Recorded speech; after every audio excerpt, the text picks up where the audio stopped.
பார்க்குறதுக்கு மீன் மாதிரியே இருக்கே இந்த டிஷ் எப்படி செய்யலான்றதை பார்க்கலாம் வாங்க. இது ரொம்பவே டேஸ்ட்டாக இருக்கும். வாழைக்காய் பிடிக்காதவங்க கூட பிடிக்குங்க. இதை செய்யறதுக்கு வாழைக்காவை இந்த மாதிரி கட் பண்ணி நான் எடுத்து வச்சுருக்கேன்.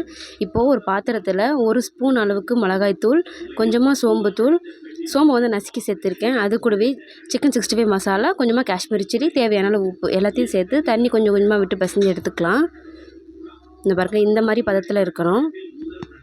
இப்போது ஒரு தவாவில் கொஞ்சமாக எண்ணெய் சேர்த்துருக்கேன்.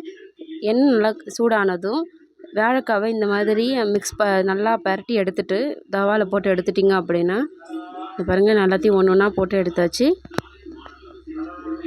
இப்போது எண்ணெய் சேர்த்துக்கலாம். அப்போ தான் வந்து ஒட்டாமல் இருக்கும்.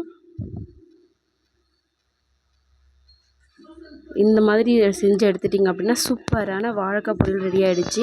வாழைக்காவே பிடிக்காமல் இருக்கிறவங்க ஃபேமிலியில் யாருக்காவது இதை செஞ்சு கொடுத்து பாருங்கள். மறக்காமல் நம்ம சேனலை சப்ஸ்கிரைப் பண்ணிக்கோங்க. பாய்.